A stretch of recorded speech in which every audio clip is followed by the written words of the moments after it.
En el mundo del arte hay etapas en las cuales se producen transformaciones, rupturas, cambios.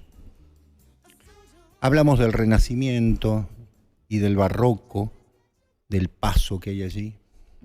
En medio, luego del Barroco, va a venir una serie de periodos que van a oponerse o exacerbar esto. Pero hay un movimiento cultural, social, hasta político, que nace a fines del siglo XVIII y que se entroniza en el siglo XIX en buena parte de Europa y llega a nuestra América. Es el romanticismo. Muchas veces usamos el término refiriéndonos a una persona para decir es un romántico, y con esto damos a entender que es un idealista, que está lejos de la realidad, que de alguna manera niega la realidad o vive en una realidad paralela. Sin embargo, el romanticismo se va a plantear una de las cuestiones fundamentales en torno del ser humano, que es la siguiente: ¿somos solamente seres racionales y eso es lo que nos diferencia de todo lo demás creado?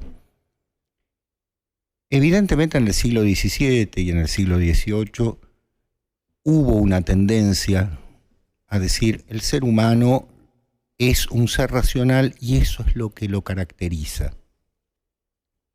Pero a fines del siglo XVIII, sobre todo en sociedades en las que se estaba dando un determinado modelo que podríamos llamar racionalista, cartesiano, como ustedes quieran, apareció una reacción. Una reacción, sí, una reacción. Porque se planteó el concepto de ser humano, más allá de lo racional, también como un ser que tiene pasión, que conoce por la pasión y que conoce por la intuición. Por eso lo romántico pasó a ser, en algún sentido, también lo poético. No fue de un día para el otro. Incluso vamos a hablar de antecedentes. No es que todos los hombres del siglo XVIII se pusieron una peluquita y pensaron del mismo modo que Immanuel Kant. Tampoco que hayan subrayado el discurso del método de Descartes y lo hayan aprendido de memoria, o la obra de Hume para decir somos absolutamente empiristas y punto, y se terminó el problema. No, obviamente hay antecedentes de personas y de grandes pensadores que dijeron el ser humano no puede ser reducido a una fórmula, es casi convertirlo en un autómata. Pero lo importante del romanticismo es que cambió la forma de ver el ser humano de una manera tan grande que hoy podemos decir, en muchos sentidos, que somos hijos del romanticismo. Los movimientos posteriores van a tener siempre presente la idea de esa reacción que significó el romanticismo entre 1785, diría yo, y 1840, por poner dos fechas tentativas, que tiraron abajo una serie de cosas y conservaron otras, que miraron al pasado de una manera, incluso que nos hicieron ver el pasado de una manera. El romanticismo ha sido para el arte, para la moda, para la política, toda una, no solo una inspiración, sino fundamentalmente una forma de pensar. Hoy, desde este punto de vista, vamos a ver algunos aspectos del romanticismo y vamos a partir también de algunos elementos que tienen que ver con su clave más oscura, en algún sentido. También cómo fue tratado aquello que había sido dejado de lado por el racionalismo, el llamar, el abrir una puerta diferente, y también concebir, ¿por qué no?, que el ser humano está aquí y en muchos casos busca una trascendencia siempre. esa trascendencia a veces puede estar un tanto petrificada y llevar inevitablemente a la derrota. También podríamos hablar en algún sentido de la derrota del romanticismo. Pero no quiero alargarme más. Este programa lo hacemos 3 personas, lo hacemos en consonancia con un tema que nos planteamos. Detrás de mí hay un cuadro fundamental, hay un cuadro famosísimo llamado Los náufragos de la Medusa, de Géricault, un gran pintor del siglo XIX, romántico francés. Ahí va a haber que hacer una diferencia entre romanticismo francés y alemán, sin lugar a dudas. Y si ustedes observan, yo me voy a adelantar un poquito y ya doy lugar a mis compañeros, en ese cuadro están todas las actitudes humanas. La desesperanza, lo tenemos, podríamos decir, a nuestra izquierda, ese hombre que está mirando, sosteniendo un muerto en sus manos, ¿no? Totalmente desesperanzado. Los que miran para el otro lado pensando que allá lejos se ve un barco, hay una silueta de un barco, muy lejana. Los que están muertos, que también es otra actitud, y los que están en medio. Es un hecho real. Los náufragos de la Medusa narra un hecho real. Narra justamente el naufragio de un barco en el que, oh casualidad, no alcanzaban los botes. ¿Cuántas veces no alcanzaron los botes? Y estos hombres decidieron hacer una balsa con restos de madera de la misma Medusa. Fue un escándalo en Francia, ¿no? Por supuesto. Y desde luego mostrar una serie de actitudes. El romanticismo está allí puesto en todo, desde el movimiento hasta los colores, pero después nos detendremos en ello. Bienvenidos a Reporte Minoritario, programa que, como digo siempre, gracias a Dios, porque si no esto sería un páramo, no puedo hacer sin la presencia, en este caso, de la condesa Midi Radomski, que ha venido... ¿Qué tal? ¿Cómo está, condesa? Muy bien, muy bien. ¿Anda bien, en serio? Sí, muy bien. Bien. Estaba pensando, nombró discursos del método. Uh-huh. Tal vez junto con meditaciones metafísicas Oh. sea la pluma del diablo, si me permite. Lo escribió Fuerte y el al medio, mismísimo Lucifer.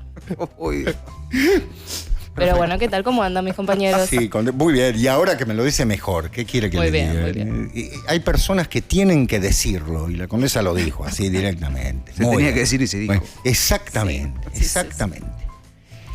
Por el otro lado, porque venimos develando cosas, ¿no? Develando o abriendo, ¿sí? La semana pasada mostramos parte de la realidad. En este caso nos vamos a dedicar al otro miembro del programa. Está jocoso, por Homero, usted tiene algo para mostrar. Sí, como me ha pedido expresamente la semana pasada, hemos hecho una investigación ahora sobre nuestro querido procónsul. Bien. Y hemos dado con Esto por lo es la menos KGB.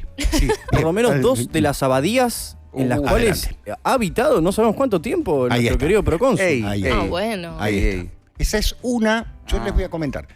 Porque Homero, el procónsul administra una cantidad de abadías, monasterios, bailíos, ¿sí? Órdenes y demás que le fueron perfectamente instituidos por el Santo Padre. Yo quería traer la orden que estaba, ¿no? Donde en latín le da el nombramiento. Y ahí tenemos un ejemplo, ¿ven? Esas abadías responden a su... Esa es la de... esa es la de Santa Eufemia. Ahí está, ahí tenemos el claustro. Según me contaron, estos son los patios donde el procónsul se sienta tranquilamente a leer la obra completa de Tolkien una vez por semana. Claro, sí, la relee. Claro, perfecto. Ustedes verán, ¿no? Ahí tenemos el número de arcos que hacen pie a las notas musicales, porque él mientras tanto va cantando el canto gregoriano, Claro. ¿no es cierto? Sí. ¿Usted está haciendo Nervo. espionaje ilegal de nuestra No, vida? por favor, condesa, por Dios. En cualquier Yo- momento nos cae arca. Sí. Yo soy la NKVD. Claro. Exactamente. Y ahí está otra Porrinoff. de las abadías. Fíjense las columnas nervosas, ¿no? Que ascienden. Ahí se pasea nuestro procónsul para que ustedes vean que es absolutamente real. Homero, gracias, porque la verdad es que se mete en cada lugar y no es complejo. No, por favor, yo doy todo por este programa y me encanta ir descubriendo sobre todo las propiedades para ver si algún día podemos ir a veranear, aunque sea, ¿no? Totalmente, aunque sea Por todo claro, Yo un fin de presumo semana que el largo. lunes que viene va a haber alguna No, el fin de semana revelación sobre... el lunes tenemos otro programa. Bien, bien. Bueno, entonces, Muy bien. señoras y señores, con ustedes, nuestro querido procónsul de todas las prosopopeyas, Qué difícil. el eminentísimo Diego Ortega. ¿Cómo está, Dieguito? ¿Cómo le va, doctor? Condesa, ¿qué tal? ¿Qué tal? Empezamos fuerte y al medio, con Sí. a la pluma del diablo. Sí, tengo algunas más. Opa. Hoy La el, lista negra de la hoy el Condesa. programa es directamente, lo auspician fábricas de fósforos. Sí, ¿No? Estamos, claro, esto es Baden-Baden. Tres 1900. patitos. Bien, claro, sí, exacto. Ahí Ya empezamos estamos. mal, Porrín. Ya la condesa Sí. lo mira de costado. Sí, claro. No, la Cornisa. condesa me frena porque si no la cornisa mía sería ya. Un poco Bien. fuera de broma, esas abadías son fabulosas. No, el colegio máximo donde trabajamos no le hace... No queda demasiado atrás, es muy parecido. Exacto. La verdad que Exacto, es verdad. Ya en algún momento podremos por ahí así. no creo que ahí me dejen entrar con demasiada libertad a veranear, pero bueno, vamos a ver. Claro, Estamos vamos a trabajando ver en eso. Un fin de semana largo, alguna cosa. Sí, sí. Procónsul. Bien, por eso el título de procónsul, ¿no? Es decir, está administrando todo. Así como vimos algunos de los palacios de la condesa Radomski, ahora estuvimos viendo las abadías que responden, sí, con el diezmo a... Voy a tener que sí. desempolvar mis carpetas. No, Bien. varios 1, varios 2. Uy, ¿qué vendrá, Dios mío? Bien, muy bien, perfecto. Menos mal que soy yo el que presenta el programa, entonces puedo... Bueno, corten, digo, listo. No se olvide, Porrini, que nos conocemos hace mucho tiempo. Es verdad. Y tengo material. Sí. Los Después trapitos. hablamos, Homer. Trapitos. Bueno, condesa, procónsul, ¿Qué tal? bienvenidos. Gracias por estar acá. No, por favor. Valiosísimo el aporte. Muy bien. Vamos a las redes. A las redes. Muy bien. Bien. Tenemos la red es la del pajarito, ¿no? Sí. Sí, que es @RMinoritarioBTX. Luego tenemos el Instagram, @ReporteMinoritarioBTX. Y el lunes pasado lo tuvimos aquí entre nosotros. Invaluable la página de Matías Massetti, reporteminoritario.blog, es el .com. .com. Todo junto. Perfecto. Hoy la vi, o sea, soy medio lelo, ¿no? En muchos sentidos. Bueno, de un valor incalculable por todo la cita de elementos que forman parte de este programa y demás. Así es. Queridos amigos. El importante presencia de la condesa el jueves en representación de todo el Sí, equipo. estuvo muy lindo. La verdad Bueno, que estuvo de muy lindo el pie. evento. Seguro ya lo hablaron en varios programas, pero es un grupo muy lindo, el de Vorterix, y fue muy lindo el evento. Me tocó representar el programa, hice lo que pude. No, No, estuvo perfecta. Fue muy Estuvo- gracioso que estuvo sobrada. le pregunté al señor Daniel Bond si había que presentar los programas. Me dijo, no te preocupes. Vamos a subir todos los Garantía de programas confianza. Claro. a saludar, nada más. 5 minutos después, uno por uno, el Claro. pitching. Claro. Te luciste, mi Di, La Gracias. verdad que felicitaciones porque impecable. Gracias. Hemos quedado Sí. muy bien frente a diversas marcas de distintos productos, así que Ojalá nos caiga una editorial o algo así. ojalá. Ah, Ey. claro. Ojalá. Ey, ey. Este, Siempre decimos, Claro. Juan Carlos. Juan Carlos. Sí.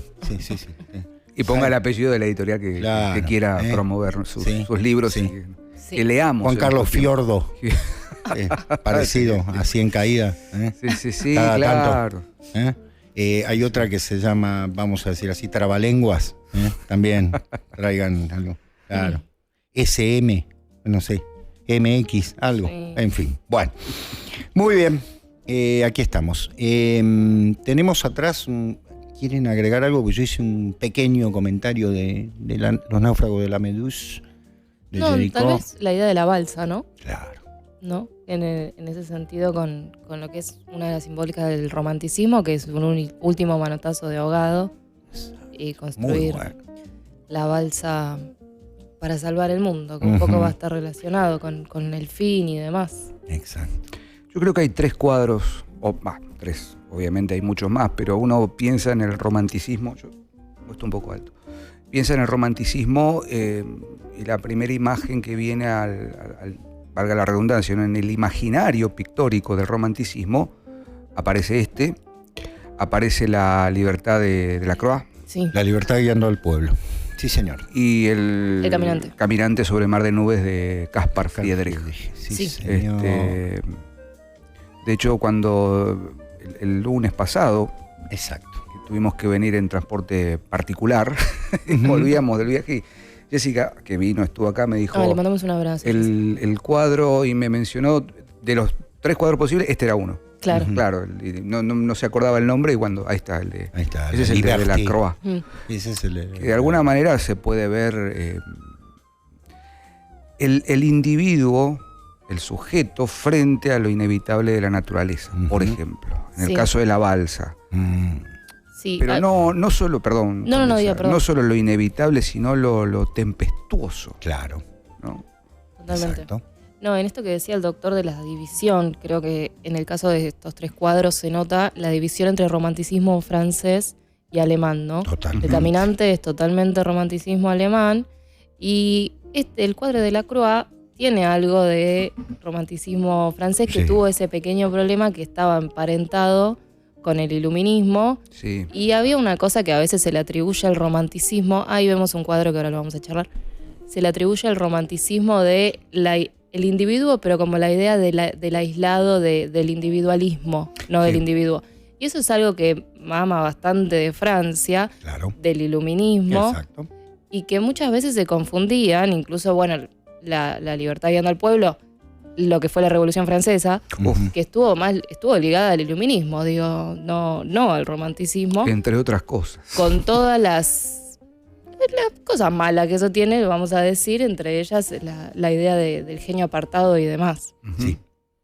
Aparte, Condesa, La libertad guiando al pueblo es un cuadro que habla de la segunda Revolución Francesa, la de 1830, ¿no? Claro. Que sacó a Carlos X e instaló a la monarquía, digamos, de Poir, como dicen, de Pera, del Totalmente. querido. Sí, claro.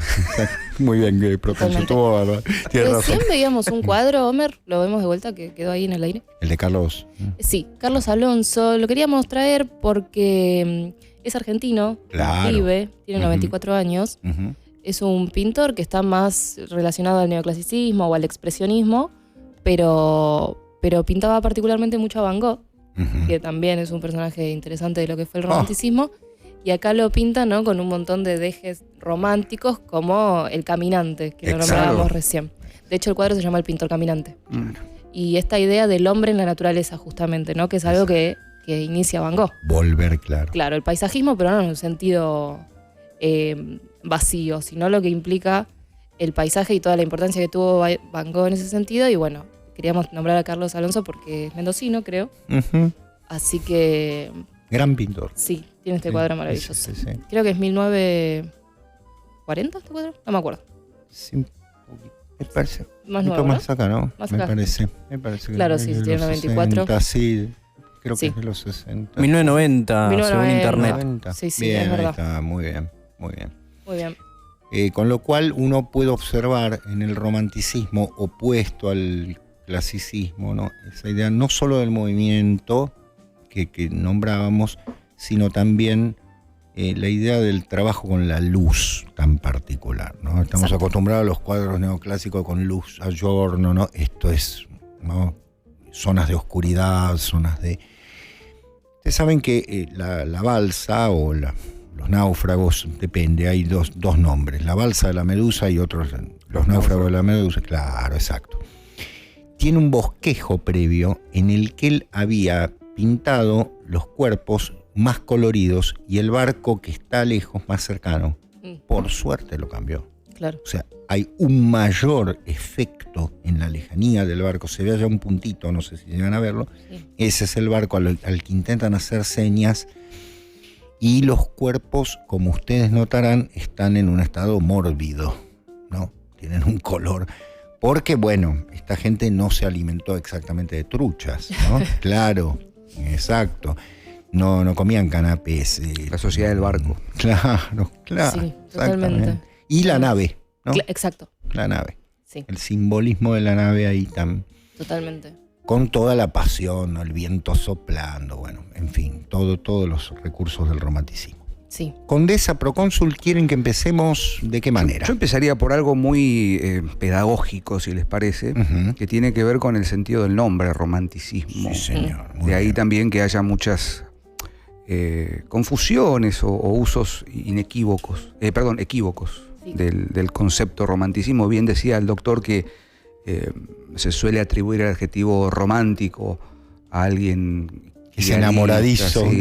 De hecho está muy en boga ahora, hará unos 3, 4 años, ¿no? El concepto de romantizar tal o cual cosa, ¿no? Es verdad. Entonces, bien convendría hacer algunas aproximaciones básicas, elementales. Cuando hablamos de romanticismo, estamos hablando, por supuesto, de un movimiento que ni Wordsworth o qué sé yo, o Delacroix o Goethe se hubiesen llamado a sí mismos somos los románticos, ¿no?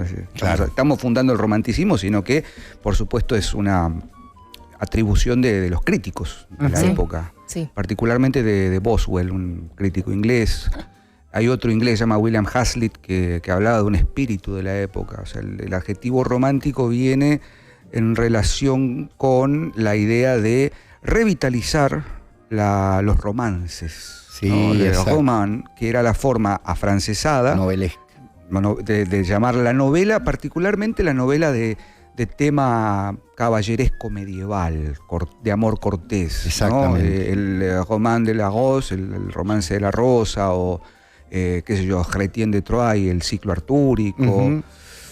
Y allá por 1700 y tantos, fines del siglo XVIII, aparece un escocés, James Macpherson, que escribe una serie de poemas sobre Ossian, ¿no? Un personaje inventado por él, que de alguna manera ahí sí empieza a confundirse la idea de que la revisita, ¿no? La revisión de esa forma de literatura corresponde a la identidad estética de estos autores, que en realidad es un recurso bastante remanido, ¿no? Ya el Renacimiento, mal atribuido, como lo dijimos, es, bueno, vamos a nutrirnos de las fuentes clásicas y vamos a revitalizar esto y qué sé yo cuánto. En el romanticismo hay una sensación de volver a esos tópicos desde el tono, pero no desde la forma, Sí, señor. ni desde el sentido. Sí. Hay un tono, hay una cosa de revitalizar lo medieval. Bueno, los grandes novelistas, estoy pensando en Walter Scott, por ejemplo, Ivanhoe y toda esa cuestión, de algún modo encuentran en la visión medieval no solo el tono, sino también el ambiente o la atmósfera.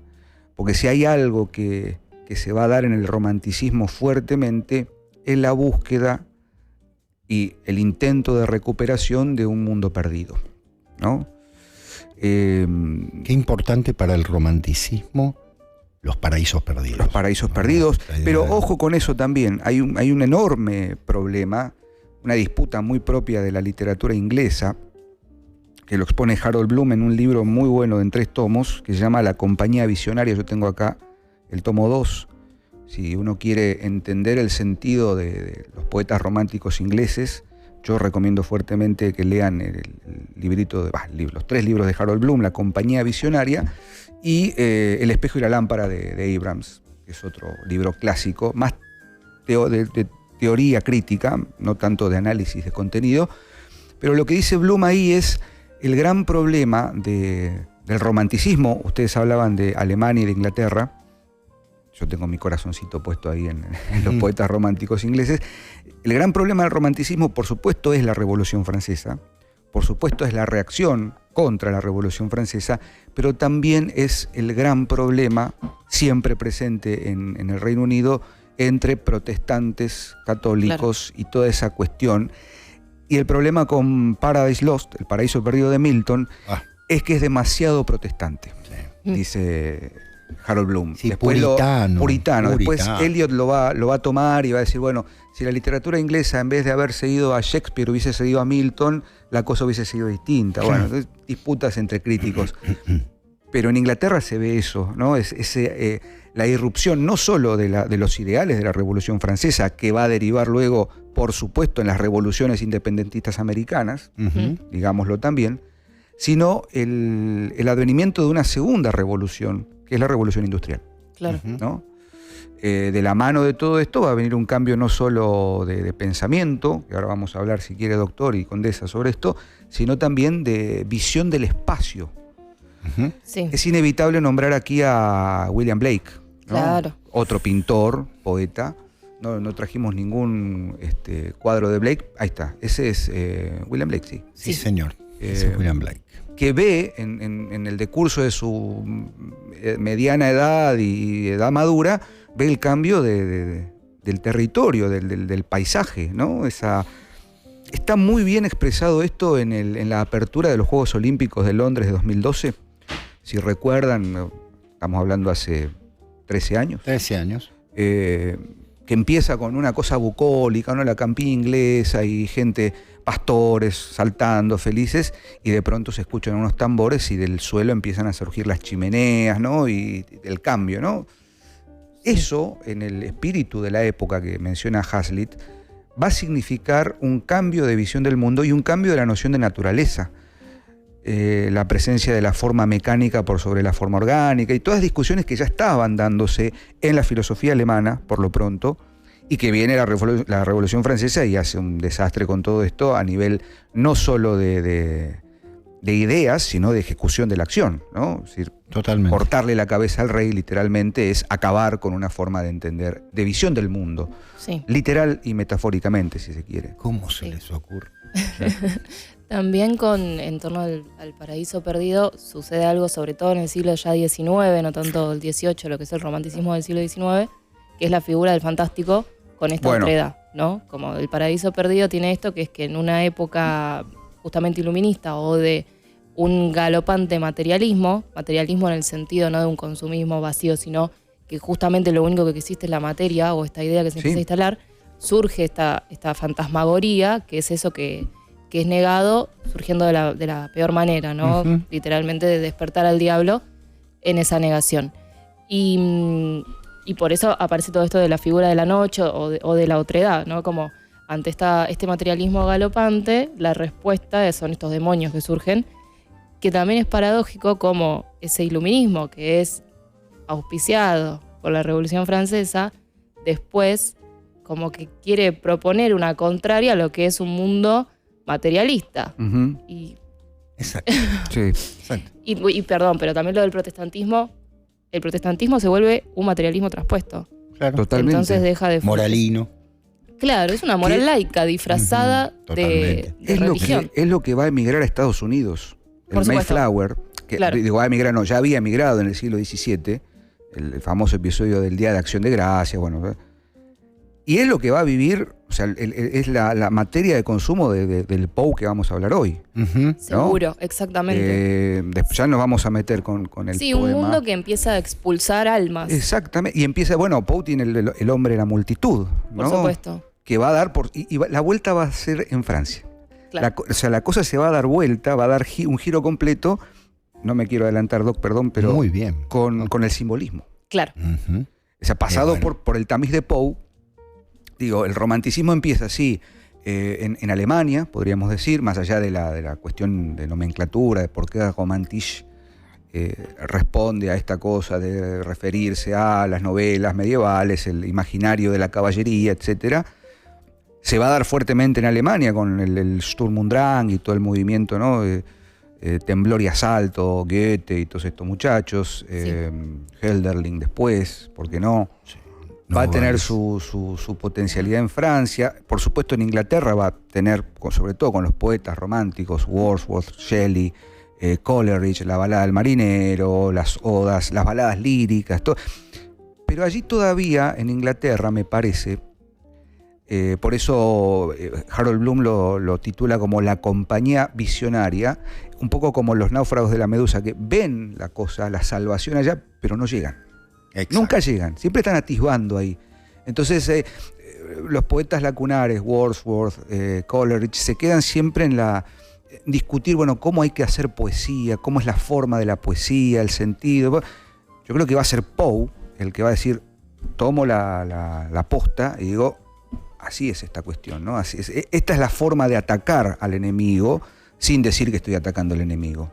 también hay que pensar en la derrota del romanticismo. Y lleva en sí mismo la derrota, el concepto de derrota, ¿no? El concepto de fracaso está en el romanticismo muy marcadamente, ¿no? Por otra parte, habíamos pensado en algunos antecedentes, o sea, como también lo decía la condesa recién, en el siglo XVIII no es que todo el mundo usara la peluquita que usaba Immanuel, ¿no? Sino había reacciones. Y lo que se había echado por la puerta entra por la ventana, ¿no? De alguna manera. Es el siglo de Swedenborg. Es el siglo de los grandes ocultistas del siglo XVIII. O sea, ¿cómo vuelve eso también, no? Nace el concepto de ocultismo en ese momento. Es muy interesante también ver que lo que se quiso iluminar a Giorno, ¿no? Una cosa, bueno, ya está todo explicado, somos seres racionales, podemos y demás, terminó siendo, por una parte, políticamente un baño de sangre, ¿no? Y en segundo lugar, terminó siendo también un espacio, como bien decía el procónsul, un escenario en el que entran monstruos. O sea, hay un elemento, fantasmas. Exacto. Bien, ¿les parece que hagamos ya vamos al corte? Wow. ¿Le parece bien? Sí, ya llevamos favor. un rato. Y ya después nos metemos de lleno con todo esto. Homero, es usted nuevamente el tirano que tiene en sus manos la disciplina para ponernos en orden. Reporte Minoritario. Todos los lunes de 15 a 17 horas. Por Vorterix. En Vorterix.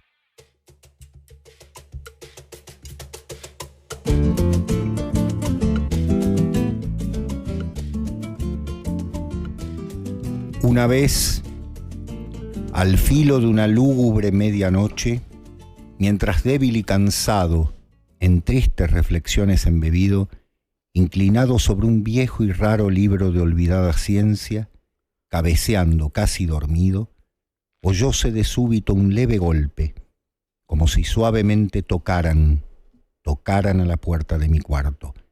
Es, dije musitando, un visitante tocando quedo a la puerta de mi cuarto. Eso es todo, nada más. Ah, aquel lúcido recuerdo de un gélido diciembre. Espectros de brasas moribundas reflejadas en el suelo, angustia del deseo del nuevo día, en vano encareciendo a mis libros, dieran tregua a mi dolor. Dolor por la pérdida de Leonora, la única, virgen radiante, Leonora por los ángeles llamada, aquí ya sin nombre, para siempre. Y el crujir triste, vago, escalofriante de la seda de las cortinas rojas llenábame de fantásticos terrores jamás antes sentidos. Y ahora aquí en pie, acallando el latido de mi corazón, vuelvo a repetir. Es un visitante a la puerta de mi cuarto queriendo entrar. Algún visitante que a deshora a mi cuarto quiere entrar. Eso es todo y nada más. Ahora mi ánimo cobraba bríos y ya sin titubeos, Señor, dije, oh señora, en verdad vuestro perdón imploro, mas el caso es que adormilado cuando vinisteis a tocar quedamente, tan quedo vinisteis a llamar a la puerta de mi cuarto que apenas pude creer que os oía. Y entonces abrí de par en par la puerta, obscuridad y nada más. Escrutando hondo en aquella negrura permanecí largo rato, atónito, temeroso, dudando, soñando sueños que ningún mortal se haya atrevido jamás a soñar. Mas en el silencio insondable la quietud callaba y la única palabra ahí proferida era el balbuceo de un nombre. «¿Leonora?», lo pronuncié en un susurro y el eco lo devolvió en un murmullo. «Leonora». Apenas esto fue y nada más. Vuelto a mi cuarto, mi alma toda mi alma abrazándose dentro de mí, no tardé en oír de nuevo tocar con mayor fuerza. Ciertamente, me dije, ciertamente algo sucede en la reja de mi ventana. Dejad, pues, que vea lo que sucede allí y así penetrar pueda en el misterio. Dejad que a mi corazón llegue un momento el silencio y así penetrar pueda en el misterio. es el viento y nada más. De un golpe abrí la puerta y con suave batir de alas entró un majestuoso cuervo de los santos días idos. Sin asomos de reverencia, ni un instante quedo, y con aires de gran señor o de gran dama, fue a posarse en el busto de Palas, sobre el dintel de mi puerta, posado, inmóvil, y nada más. Profeta, exclamé, cosa diabólica. Profeta, sí, seas pájaro o demonio. Por ese cielo que se curva sobre nuestras cabezas, ese Dios que adoramos tú y yo, dile a esta alma abrumada de penas si en el remoto Edén tendrá en sus brazos a una santa doncella llamada por los ángeles Leonora, tendrá en sus brazos a una rara y radiante virgen llamada por los ángeles Leonora. Y el cuervo dijo, nunca más. Sea esa palabra nuestra señal de partida, pájaro o espíritu maligno, le grité presuntuoso. Vuelve a la tempestad, a la ribera de la noche plutónica.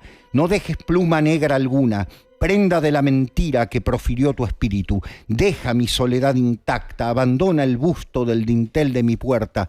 Aparta tu pico de mi corazón y tu figura del dintel de mi puerta. Y el cuervo dijo, nunca más. Y el cuervo nunca emprendió el vuelo. Aún sigue posado en el pálido busto de Palas, en el dintel de la puerta de mi cuarto. Y sus ojos tienen la apariencia de los de un demonio que está soñando, y la luz de la lámpara que sobre él se derrama tiende en el suelo su sombra. Y mi alma, del fondo de esa sombra que flota sobre el suelo, no podrá liberarse nunca más. Edgar Allan Poe. Bueno, el maestro Y señoras, señores, el doctor Porrini en su prime. The Raven, el cuervo. Porrini es el MVP. Qué bonito. Qué maravilla. Bueno, ¿cómo empezar a pensar este poema, no? Quizás el poema romántico, como decía el procónsul, si Poe es la persona romántica. A mí me gusta mucho, mi parte favorita, esta imagen de el cuervo sobre el busto de Palas. En el umbral de la puerta. ¿Cómo escribís eso? No sé, pero bueno. ¿Qué quiere decir esto? Este cuervo, obviamente, es una simbólica con toda la polivalencia que tiene el simbolismo. Digo, el cuervo no es una cosa. Pero esta oscuridad, ¿no?, que hablábamos, esta noche característica del romanticismo, que tiene que ver con este mundo que está expulsando almas, con el sentido de lo que implica tener un alma, ¿no? Este mundo material que está quedándose con los hombres como números en la revolución industrial posterior y previamente como materia o como razón o raciocinio simplemente, aparece esta respuesta que es la necesidad de la noche, ¿no? La necesidad de la noche y el cuervo como ese en el busto de Palas, ¿no? Como esa oscuridad en el conocimiento, porque Palas, recordemos que es la diosa de... Claro, Palas Atenea, la diosa del conocimiento. Sobre el umbral, ¿no? Exacto. Esta idea de lo liminar. La puerta. La puerta, el paso hacia lo desconocido, hacia algo más. Entonces, esa oscuridad posada sobre la razón y el corazón, porque dice, aparta tu pico de mi corazón. Exacto. Y el cuervo le dice, no, nunca más. No, como este camino, decía el doctor, que hay algo de estar vencido en el romanticismo, de una aceptación. La derrota. Como aceptar esta noche como respuesta a un materialismo que vino para instalarse porque el mundo nos ha descartado, entonces, o ha descartado la trascendencia. Entonces, bueno, hay que aceptar esto, que nunca más se va a salir de esa noche porque es necesaria, ¿no? Ya no existe más esa unanimidad de conocimiento ligado a la trascendencia, ¿no? Exacto. Hay algo, este poema es de 1845. Un año después, Poe escribe un artículo, filosofía de la composición o el método de la composición, en el que explica, sin ningún tapujo, diciendo, bueno, el poema tampoco es, un poco con cierta ironía, ¿no? Poe dice, tampoco es una cosa de la inspiración máxima. Yo tengo el método científico, lo explica científicamente. Entonces, yo decidí hacer un poema que tuviese estos versos con esta medida. Bueno, es muy técnico explicar, ¿no? Son trocaicos, heptámetros, ¿cómo es? Catalépticos, Sí. cataplíticos, no sé qué cuánto. Sí. Entonces uno empieza a medir, ¿no? En inglés el troqueo, el espondeo y qué sé yo. O sea, toma una métrica muy racional y dice, bueno, tenía que buscar una palabra que fuese como el estribillo, que sonara, entonces, o sea, que tuviese potencia. Y en inglés la O es la vocal más alargada y la R es la consonante más potente, y no hay otra palabra que no fuese nevermore, ¿no? En inglés, nevermore. En castellano es nunca más. Entonces dice, bueno, a partir de ese estribillo decidí construir todo lo demás. Punto. Ahora todo lo demás es tremendo. Es una genialidad. Es una genialidad, Claro. porque es decir, cómo rellenar, entre comillas, todo eso desde la razón. Bueno, no. El razonamiento está en el esquema estructural del poema, en el principio constructivo, como se dice en análisis literario, ¿no? El principio constructivo es la repetición, ¿no? Si lo leen en inglés, and the raven never fleeting, still is sitting, ¿no? Repite la estanza, como le dice Poe. Ahora, podemos analizarlo y medir los versos y la rima, etcétera. Por cierto, la traducción que leyó el Doc es de Cortázar. Claro. Se pasó Una 9 de las meses mejores pensando cómo traducir musicalmente y temáticamente esto. Bien, eso puede ir por un lado, ¿sí? Podemos disecar el poema y decir, bueno, acá tenemos esto, acá tenemos lo otro. Ahora, como bien dice la condesa, hay una instauración en la primera estrofa, ¿no? Es en una noche mientras... Aparte es un estudiante, ¿no? Está en su estudio. Leyendo una ciencia perdida. Forgotten lore, dice en inglés. Es una ciencia olvidada. Claramente esa ciencia olvidada no es, no sé, la aritmética. Claro. Claramente esa ciencia olvidada o es alquimia o es algo relacionado con el mundo del oculto. Sí. Justamente un tipo que está leyendo eso... digamos, tutelado por el busto de Palas en el dintel de su puerta, y aparece este ser de la noche que claramente, como bien decía la condesa, responde a la simbólica de la oscuridad, es un ave de carroña, de Raven, ¿no? La última ave que llega al arca de Noé. No, último llega el cuervo, ¿no? Es un símbolo ¿no es cierto? Y también, se han salvado todos menos él. Claro, con el recuerdo de Leonor. Claro. Hay una fantasmagoría femenina, ¿no? Exacto. Aparte se llama Lenore, Nevermore, Claro. tiene que ser, Sí. no se podía llamar Magdalena. Totalmente, totalmente. Tenía que versificar con eso. Y hemos hablado de Leonor en el Vampiro, exactamente. No solo que está leyendo un poema de ciencia, un libro de Forgotten Lore, ¿no? de La ciencia perdida o ciencia olvidada, sino que hay una reminiscencia de aquello que no termina de morir, que es Lenore, y lo único que puede repetir este cuervo, casi en sordina por toda la habitación, es esto de nevermore, nevermore, ¿no? Claro. Nunca más ¿qué? Sería la pregunta. Nunca más va a volver. Y el tapping, ¿no? El sonido, the real tapping, no el tapping de ahora. Eso estuvo de más. Fue una de más. Ese sonido, ese golpeteo, que además es consonante con el aleteo de la entrada del cuervo, Claro. responde justamente a un llamado a la puerta. Ahora, uno podría decir tranquilamente, no, este hombre evidentemente soñó todo esto. Sería una explicación bastante irrespetuosa con el lector, pero Sí. podría ser válido. Soñado o no soñado, el diálogo, que no es diálogo, sino que es pregunta sin respuesta del narrador de esta historia, o yo lírico, si quieren llamarlo, no sé, el estudiante que habla aquí, empieza con una Por favor, no. tema Bartes. Sí. Empieza con un tono. Ya la condesa hizo descarte de algo. Está ¿no? mirando. Claro. Empieza con un tono prepotente, ¿no? Sí. Animal de la noche, ¿a qué vienes tú aquí en el dintel de mi puerta? Primero con un cierto temor, ¿no? Es un visitante, es eso y nada más, ¿viste? Se hace el tonto. Y cuando entra el cuervo, se para y dice, ¿qué haces aquí de nepente en el umbral de la noche plutónica? Esa cosa sobrecargada, ¿no? Medio barroca. Oratoria. Sí. Una oratoria así como... Sí. Y el cuervo lo único que le dice, nunca más. Nunca más. Bueno, ¿qué? Nunca más. ¿Qué? Hasta que de a poco se va animando, ¿no? Y pregúntale, ser de la noche, devil, le dice, demonio, si hay entre tus almas una mujer que responda al nombre de Leonora. Y el cuervo no le dice nada. No le dice nada. Y finalmente, esa estrofa que cierra el poema, que es tremenda, a mí me gusta, es para mí una de las mejores finales de un poema de este estilo, ¿no? Y el cuervo nunca se marchó, ¿no? Never fleeting. Y sus ojos tienen la apariencia de un demonio, como si estuviese durmiendo. Y la sombra que se proyecta, ¿no? Sobre el busto de Palas, entre el piso. Y mi alma, mi corazón, mi alma, de esa sombra que yace ahí posada, no se librará nunca más.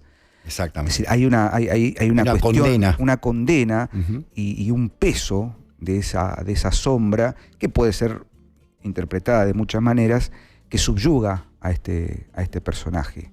Sí, y que viene de la noche, justamente hablando un poco de la simbólica de la noche. Sí. O sea, el abrigo real está en la noche, que es lo natural frente a lo artificial del iluminismo. Exactamente. Entre otras cosas, ¿no? Poe. Fijémonos que... Perdón por lo... No, perfecto. Fijémonos justamente que estamos hablando de un poema de 1845, cuando el romanticismo está dando sus últimos estertores. Está apareciendo ya su agotamiento, por decirlo de una manera, ¿no? Van a aparecer los posrománticos que van a intentar algo y demás, pero sin embargo Poe, desde Estados Unidos, desde un país liminar en ese sentido, en ese momento, retoma la tradición del romanticismo más bien germánico, más bien, ¿no es cierto?, de carácter más trascendente, si se quiere, tomando la idea de aquello que se había dejado de lado, es decir, el iluminismo echó a los fantasmas del mundo y los fantasmas volvieron de una manera, ¿no? Sí, exactamente. Lo mismo que usted tenía, Condesa, habíamos hablado algo de Nóvali, ¿no? Es decir, exacto. Bueno, un poco siguiendo la corriente esta simbólica, lo que son los himnos a la noche, que se dice que es uno de los poemas que abre esta noción. Bueno, están todos ahí, ¿no? La figura de la noche, el cuervo, de Poe y demás, que son los himnos a la noche, como este canto a la noche, justamente, claro. Como este canto a... Tanto día, ¿no es cierto? Claro, y también como Ahí está. No lo voy a decir así porque no me gusta, pero como aceptar esto de mi alma no saldrá nunca de esa sombra, ¿no? Como aceptar esta noche que se viene y entenderla poéticamente. Totalmente. En contraposición al otro, y también como ese eclipse al corazón. Exacto. Y también en el sentido de la luz, de la gracia, ¿no? Entonces, como bueno, esta luz de la gracia se ha apagado y nos pusieron una luz artificial, claro, muy vamos bien. a la noche, ¿no? Exacto. Ahora ahí se encuentra más, tal vez, la luz, ¿no? Muy bien, totalmente. Y también traje, en torno a eso, este libro de Asimov, gran escritor de ciencia ficción ruso, que tiene un cuento en realidad, que después se volvió una novela, pero yo traje el cuento, que se llama Anochecer. Uh-huh. Y un poco lo que hablábamos, ahí lo vemos, pues el primer plano, Merito. Ahí está. Un poco lo que hablábamos de el ocultismo que aparece, ¿no? Para mí es un cuento, es del 41, después en el 90 y pico creo que en el 80 se hace la novela, inspirada en este cuento, que para mí es muy clara para entender el romanticismo, porque tiene toda la simbólica, ¿no? Es un libro un cuento de ciencia ficción de un país que se llama Lagash, de un planeta, perdón, que se llama Lagash, un planeta ficticio, que tiene 6 soles y siempre uno ilumina, entonces no existe el concepto de noche. Qué desgracia. Claro, lo único que conocen por noche es cuando atraviesan por un túnel o van a una cueva y es como una experiencia fea para los habitantes. Claro. Y hay un grupo de científicos que empiezan a estudiar y a darse cuenta, junto con un grupo de ocultistas, que pasa algo en Lagash, que es que cada 2000 años el mundo, la civilización muere. Ajá. Y vuelve a empezar, vinculado a la llegada de la noche. Bien. Entonces hay un periodista que no cree mucho esta teoría y es como, no, mira, si se va a terminar el mundo y si antes hubo otra civilización. Correcto. Y se ponen a investigar y bueno, no quiero spoilear si finalmente llega la noche o no, claro. Pero es clarísimo el cuento en ese sentido. Y hay una figura muy interesante que es la del fuego. porque lo que pregunta este periodista es si llega la noche, ¿por qué eso tendría que ver con que el mundo vuele por los aires o que las civilizaciones mueran por los aires? Y él le dice, que voy a leer un parrafito, Adelante. cuál es la causa por el cual las civilizaciones, ante la llegada de la noche, empiezan a arder por los aires literalmente. Y dice así: Terémon recobró parte de su compostura. Eso no tiene sentido. Sigo sin comprender que me tenga que volver loco porque no hay sol en el cielo. Pero aunque así fuera, ¿qué tiene que ver eso con que no quede una sola ciudad en pie? ¿Vamos a demolerlas? Pero Sherin también estaba furioso. Si usted estuviera a oscuras, ¿qué querría entre todo esto? ¿Qué le exigiría al instinto? Luz. Maldita sea, le exigiría luz. Y bien, ¿y cómo va a obtener la luz? No lo sé. ¿Cuál es el único modo de obtener luz, de obtener un sustituto del sol? ¿Cómo voy a saberlo? Estaban de pie, frente a frente. Hay que quemar algo, amigo, dijo Sherin. ¿Alguna vez ha visto un incendio forestal? ¿Alguna vez ha ido de acampada y ha preparado algo de comer en una fogata de leña? La madera ardiente no solo desprende calor, sino luz, y la gente lo sabe. Y cuando todo esté oscuro, la gente querrá luz, y la conseguirá. Quemando maderas, quemando todo lo que tenga a la mano. Claro. ¿Cómo no? Pero, claro. Muy bonito. Así que les recomiendo el cuento Anochecer de Asimov y, bueno, todos sus cuentos. Excelente. Bien, si les parece, yo había pensado un poquito en los antecedentes, ¿no? Sí, por favor. de todo esto. De todo esto. O sea, decíamos, en el siglo XVIII parece ser que hay una aceptación de lo que se viene, ya desde el siglo XVII, seres racionales, el autómata de Descartes, el autor predilecto de la Condesa. Claro, después va a venir Spinoza. ¿no es todos cierto? amigos de Tacas. Claro, exactamente. Que hay un temazo, Sí. con ese, sí, que es la divinidad para Spinoza, pero bueno. Que a Borges le interesaba mucho el tema, sí, pero dejémoslo ahí. Es un tanto espinoso el tema, sí, es verdad. En el siglo XVIII, mucho antes de que el romanticismo se manifieste, y no exactamente en las tierras nórdicas, sino en las tierras más al sur de Europa, hay un señor que a veces ha sido dejado de lado por las líneas de filosofía y que habría que recuperar muchísimo, que es el queridísimo napolitano Giambattista Vico, quien en su Ciencia Nueva crea, se puede decir así, un concepto que es el concepto del historicismo, ¿no? Y es interesante observar lo que dice Vico, porque Vico se niega a Descartes, es decir, se opone a la idea de una verdad humana que reduzca la vida humana a lo racional, a la evidencia racional. Dice, hay mucho más que la evidencia racional. ¿Qué es eso que es mucho más? Les va a gustar. La sabiduría poética, transmitida por el mito. Es decir, Vico es el primero que empieza a ver el mito de otra manera.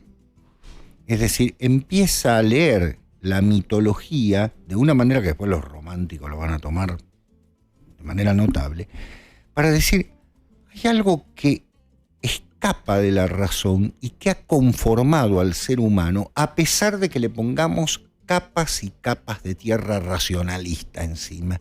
O sea, va a salir, ¿no?, la mano así, escapándose de la tumba del racionalismo, ¿no?, para generar algo que también les costó mucho entender a los racionalistas, la libertad. Es decir, el hecho es la libertad. Porque la libertad no es justamente la libertad guiando al pueblo, ¿no?, sino justamente la esencia del ser humano ascendiendo a la trascendencia.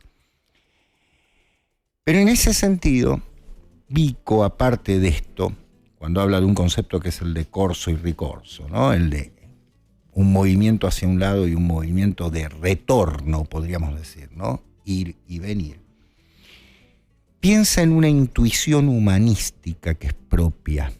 Esa intuición, que no es razón, es una intuición, lleva a que las sociedades avancen, es verdad, sí, lleguen a un conocimiento, pero luego, y ahí palo al iluminismo, ¿no?, palo, ¿qué le va a decir? Luego decaen, la decadencia. O sea, toda sociedad en el fondo vuelve a caer, ¿no? Llega un momento de esplendor y vuelve a caer. En 1740, más o menos, cuando el querido napolitano Giambattista va a escribir La Ciencia Nueva, ¿no? Y causa toda una mirada nueva en torno de esta sociedad iluminista, por supuesto fue dejado de lado. Pero muchos años después, a fines del siglo XVIII y comienzos del XIX, hubo 2 o 3 pensadores que tomaron el tema. Sin duda conocemos a Friedrich o Federico Schiller, uno de los grandes dramaturgos alemanes, quien escribió un hermoso libro que se llama Carta sobre la educación estética, incluso Carta sobre la educación estética del hombre, no más largo, entre 1793 y 1795, o sea, es decir, mientras en Francia, ¿no?, le tête, ¿no?, le tête royal volaba, ¿no?, por el aire, Schiller se puso a pensar en la educación estética del ser humano. Y el arte dice, y Schiller dice algo muy bello: el arte armoniza la naturaleza y el espíritu. ¿Por qué? Porque hay 2 instintos que forman al ser humano: el instinto sensible y el instinto racional. Escuchen bien, no dice la capacidad, dice el instinto. Es propio de... No es que hay que eliminar la razón, pero hay que ponerla en su lugar. La capacidad de comprensión estética del ser humano escapa a la racional. ¿A quién le está respondiendo? A la crítica del juicio del querido señor Peluquita. Otra pluma del diablo. Del señor de Königs. Otra pluma. No, El ese es señor peor. que no puede. La Kant. crítica del juicio es lo peor. Claro. Porque va de lleno a lo que es la comprensión. Sí, del arte. totalmente. Bueno, el imperativo. Todo empezó con griego, Kant, diría Bunker. Exactamente. El gran macaneador. Después va a decir Hegel. Sí, bueno, Hegel. Hegel decía Exactamente. una cantidad de sandeces. Bueno, el señor Kant, el señor Immanuel Kant, que no movió sus pies, lo voy a decir delicadamente, no volvió sus pies de Königsberg nunca, ¿no? A eso lo banco igual. Perfecto, muy bien, Conde. Tenía una característica fundamental que era la de observar la realidad desde su ciudad, ¿no? Como estábamos diciendo, pero una característica que en última instancia reducía todo a su razón, Seguro. ¿no? Cuando apareció el fenómeno Swedenborg, escribió sobre eso, diciendo, esto es un macaneador de la... no, claro, y demás. Y concibiendo la belleza como un juicio personal, nada más. O sea, no hay hay un fenómenos, ¿no? Y la noción de la estética. Totalmente. Porque acá separamos el estudio de la belleza, de lo que es la Muy bien. filosofía clásica, gracias a este sujeto. Sí, sí. La condesa La palabra sujeto. Creo que no lo quiere la condesa. No, me no, no, parece. yo creo que ya la condesa está preparando... El sujeto los es- cosacos se están yendo a Königsberg en este momento. Claro, exactamente. Pero fíjense, Schiller le responde, ¿no? Dice, hay intuición sensible, no capacidad, intuición, vuelvo a decirle, un instinto y un instinto racional, que son lo que sumados dan el ser humano. Y voy a nombrar uno más, permítanme. Sí. Pegue, porrini, El pegue. señor Schelling, que vivió bastante, valga decirlo. Sus 2 últimas obras, yo recomiendo ir a leerlas inmediatamente, por supuesto con el espíritu crítico que corresponde. Schelling vivió todo el romanticismo. Incluso murió en 1859, si no me equivoco y demás. Son la filosofía de la mitología y la filosofía de la revelación. Y se las resumo rápidamente, miren para que vean, ahí está de Edad Media, digamos, porque después se puso un viejo bastante desagradable. Dice, ¿qué es la filosofía de la mitología? ¿Cómo se puede hacer filosofía de la mitología? Es que la mitología es la esencia, estamos volviendo a Vico, la doctrina de los dioses. Y la revelación es la reflexión de un Dios ante el abismo. Es impresionante. Dios ante el abismo. Porque si hay que devolver el ser humano, y acá me baso en lo que decía hace un ratito la condesa, sobre el alejar al ser humano de la naturaleza, el romanticismo entiende que no puede, que tiene que estar arraigado en la naturaleza. que tierra y hombre son una esencia unida y que eso va en contra del materialismo que había impuesto el iluminismo. Ahora, les dejo picando la pelota para que ustedes desarrollen, por favor, no quiero yo ahondar más en... Pero yo me temo que la derrota del romanticismo se deba no tanto a estas ideas maravillosas, sino a lo decorativo que terminó siendo. El medievalismo decorativo de cierto romanticismo. Es decir, esta idea de que construimos castillos neogóticos, entonces volvemos a la Edad Media y nos ponemos ciertas cosas, ¿sí? No tenemos el amor cortés, pero lo hacemos.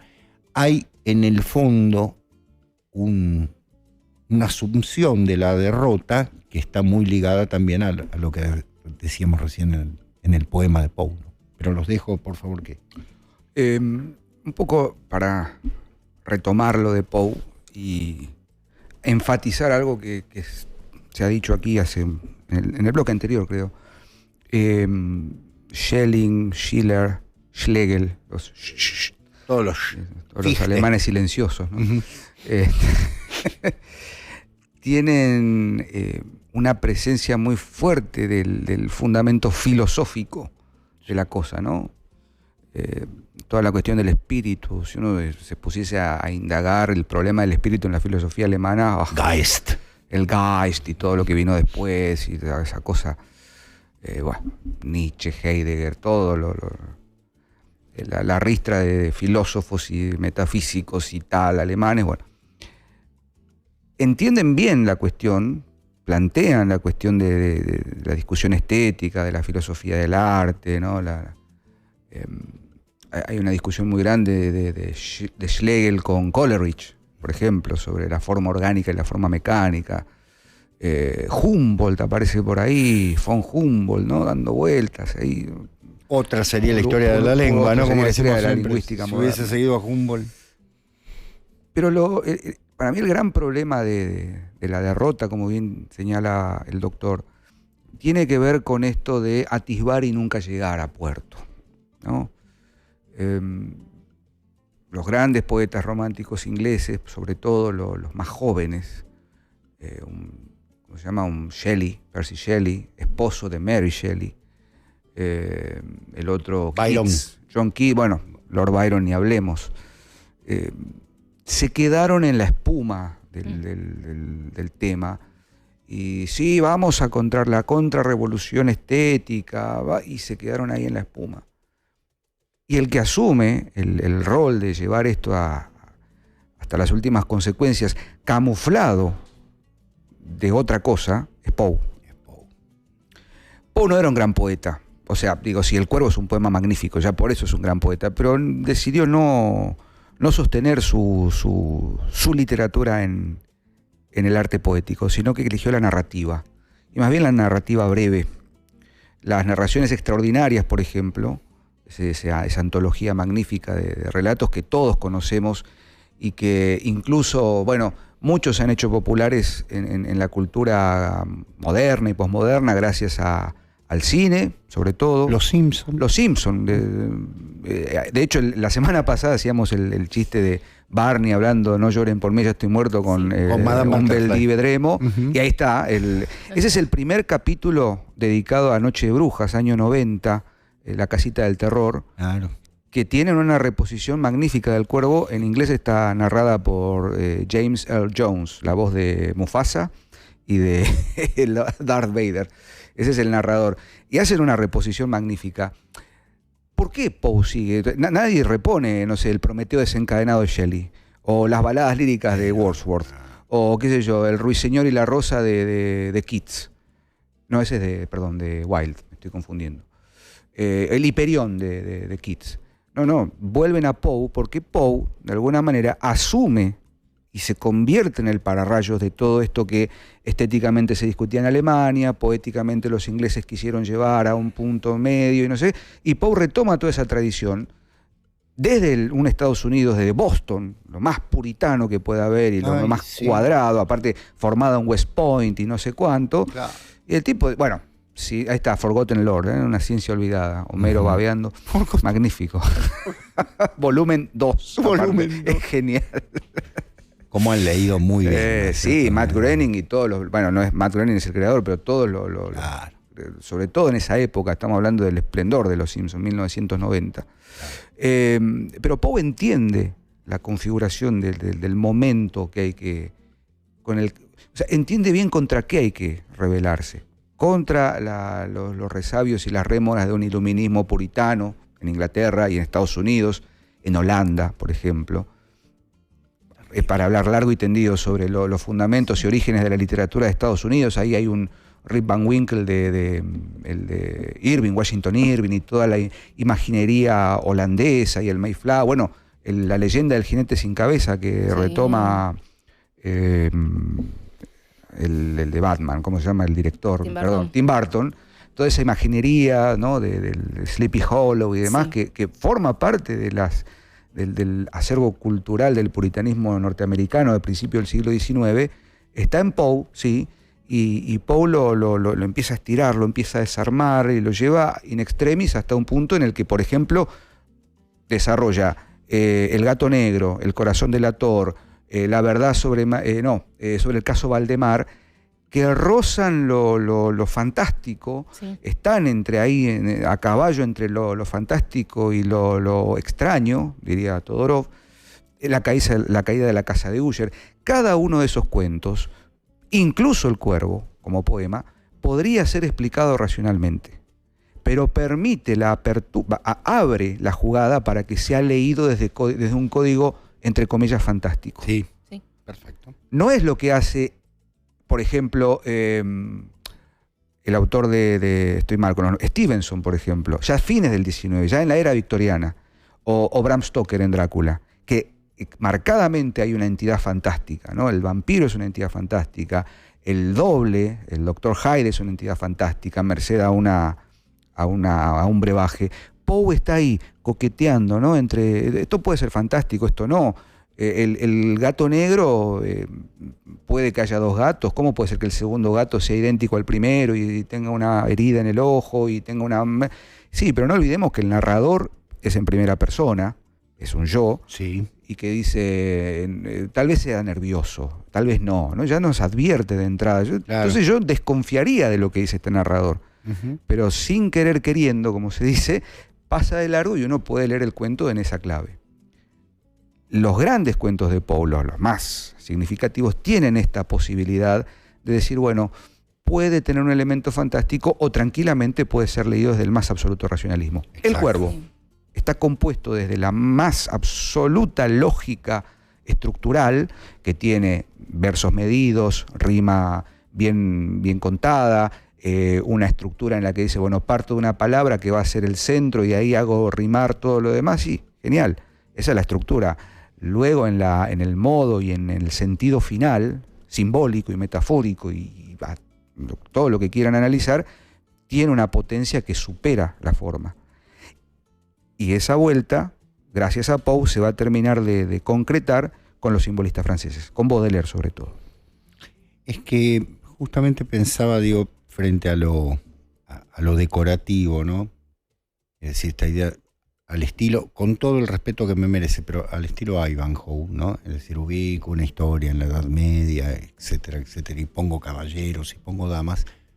Poe lo pone en el tiempo real, en su tiempo, en la contemporaneidad en la que está viviendo.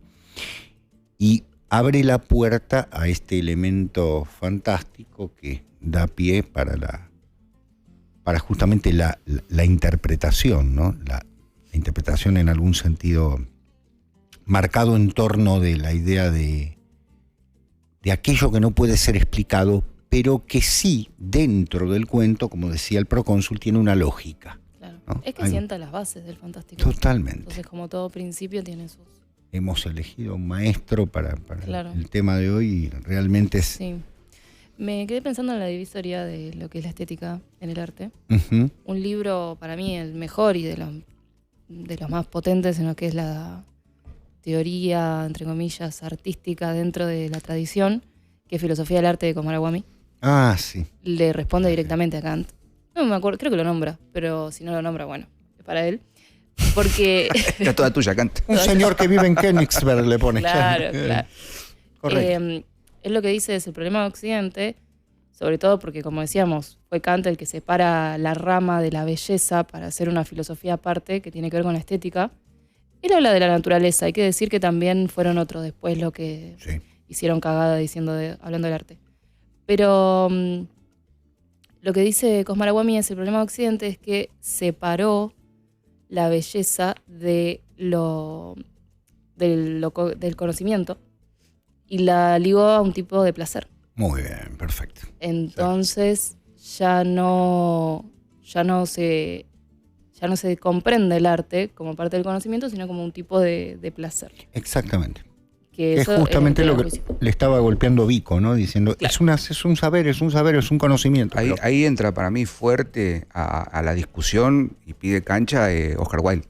Claro, El retrato de Dorian Gray es... Claro. seguro. ahí, Y que no digo es- que le responda, No, pero seguro. es Bueno, todo inevitable. el fantástico, Sí. igual de alguna manera. O la figura del doble, con lo que hablábamos, ¿no? ¿Acaso está diciendo que vamos a hablar del doble en algún momento? Sí, seguro. Perfecto. Vendrá a mí otro para... Sí. Claro. Que es algo que se entiende mal, ¿no? Y después Baulet. se queda religado, le Era mandamos un Baulet. abrazo, ahora vienen. Sí, sí. Queda religado a una suerte de pose de, bueno, el arte no es para disfrutarlo. En realidad es todo lo contrario, uno ama más lo que conoce o lo que entiende, ¿no? Sin duda. Entonces, el desligar la belleza del conocimiento, ¿no? Que la belleza es parte de eso, es en realidad reducirla. No, es al revés. Es caprichoso. Claro, no pasa porque no haya un disfrute del arte, Totalmente. es que se entiende, ¿no? Por disfrutar el Exacto. arte. Claro. Porque en la incluso, si lo recordamos, está el concepto de gusto. Otro Kant. problema. Claro. Sí.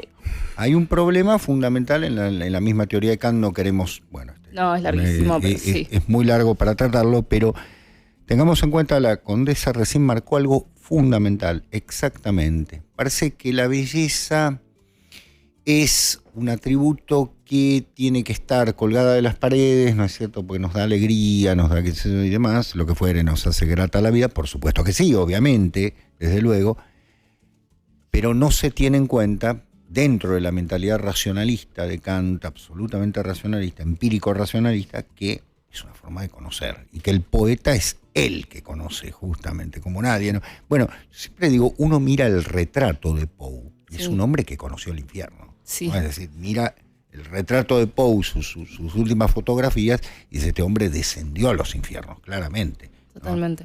Y con todo el valor que tiene el sentimiento, ¿no? Porque Por supuesto. el problema es justamente, como decíamos, la limitación. O sea, está justamente lo trascendente, que no tiene que ver con un sentimentalismo. No es sentimental.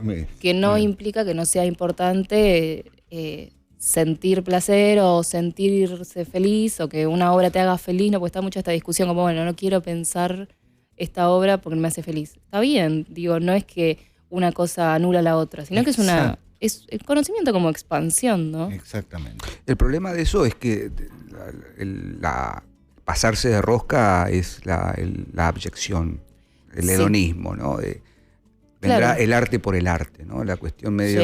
Sí. Bueno, eso ya es un pasarse de rosca. Qué buen tema. Concuerdo, Sí. concuerdo perfectamente, me parece un tema genial el hecho de el gusto por el arte, o sea, el concepto de gusto o el disfrute, es también una forma de conocimiento. Seguro. Voy a Incluso citar- el ingreso, perdón. Sí, tiene que ingresar por ese lado. Sí. Hay Seguro. una diferencia, Procónsul, Sí, perdón, eso. que lo corte, con el esteticismo. No olvidemos Gracias. que en la segunda parte del siglo XIX empieza un culto a la belleza de carácter esteticista, meramente. Walter Pater. por Walter ejemplo, Pater, ¿no? sí, el El renacimiento de concepto- Walter Pater. Claro. Esta idea de que se tiene que vivir una vida prácticamente de dandy, ¿no? Sí. De intocado, Bueno, de no sé qué, cuando eso es artificial, Totalmente. no es natural. Vuelvo a Oscar Wilde, ¿no? Que sí, otro que conoció el infierno, ¿no? En vida, sobre todo. Ahí está, ¿no? Profundis. La profundidad. De Profundis, Una belleza. la balada de Reading, etcétera. Pero Un genio, el un dandismo justamente el dandismo, el flaner, la cosa, ¿viste? Bueno, fue su punto débil, digamos. Es lo que Baudelaire, en definitiva, va a poner como elemento por la negativa, ¿no? Esta cosa del el flaner, el que va y mira y no tiene mayores intereses que vestirse Recorrer. bien, comer bien, beber, o sea, la abyección propia del disfrute del hecho estético, sin ningún tipo de continuación o de a posteriori apreciación de lo estético. Sí, entra por el gusto, sí, claro, pero luego ¿qué hay? Si solamente es eso, bueno, está bien, es un buen momento, todo, pero si no hay detrás de ello o a partir de ello una valoración estética en el sentido intelectual, me refiero a la intelección del arte, intelección no como una cosa snob y medio soberbia, sino en realidad claro. del quinto movimiento de la sinfonía, eso ya es un poco ser pedante, ¿no? Sino decir, bueno, esto además de ser una cosa bella, buena y verdadera, me permite entender que hay algo detrás, ¿no? Detrás del tapiz hay algo más. Si nos quedamos solamente con la mera valoración y la gustocracia, y la cosa no va a ir muy lejos. Qué lindo término, la gustocracia, exactamente, muy bueno, exactamente, esa es la idea, ¿no? Justamente porque la mayoría opina que... Claro, ¿viste? ¿no? ¿Qué es lo que hay que ver ahora? ¿Y por qué está buena esta película? ¿No? Totalmente. Y Esto lo dice muy bien Seba de Caro, siempre Sí, está, últimamente totalmente. está con la cosa de qué tengo que hablar ahora. Claro. Totalmente. Y también no entender que hay algo más grande no tiene que ver con una obligación, ¿no? Como, bueno, si yo no quiero estudiar esto o no, o el arte lo tengo relegado a un placer, no lo quiero estudiar. Por supuesto, o sea, no es una obligación, sino la comprensión de que hay algo más grande tal vez de lo que uno comprende. Sí, muy bien. Y pienso creo que es en el Corán, sé que es de Alá, pero no recuerdo si es un hadiz o el Corán, que hay un verso que dice, como el creyente me ve, yo soy. ¿Esto qué quiere decir? No es un subjetivismo, ¿no? Dios es lo que yo veo, sino hasta donde lo comprendo, soy, ¿no? Y Claro. cuanto más lo comprendo, más se expande. Más soy, más se expande. En mi Exacto. relación con eso, no en eso, ¿no? Exacto. Y con el arte pasa lo mismo, o sea, hasta donde uno comprende una obra va a ser. Exacto. Y todo el resto que queda está Es ahí silencio. esperando, ¿no? Pero eso no es un subjetivismo. No. Como, bueno, no, esta no, obra es lo que yo perfecto. llego a comprender. No, Bueno. bueno, Aristóteles decía, el alma es todo lo que llega a comprender. Y ya que estamos con los Sí. aristotélicos, vamos Sí, con que yo no el soy muy, señor pero- Santo Tomás de Aquino, que Sí. decía, huye de las cosas que te superan. Me salió por ejemplo. Huye de las cosas que te San Jorge superan. de Aquino. Claro, estamos... Bien. El concepto clave, y lo voy a dejar picando porque nos vamos a ir ya Sí, nos extendimos. hacia el llamado. Veo que el procónsul tiene un librazo, Uf. La literatura y los dioses. de Uy, qué Roberto bonito. Calazo. Roberto Calazo. Periodo Como hacen cine los 1798-1898. muchachos. Ahí va, fade out.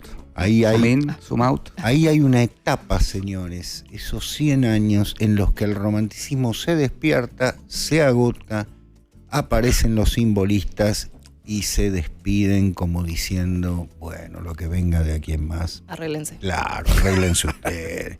Exacto.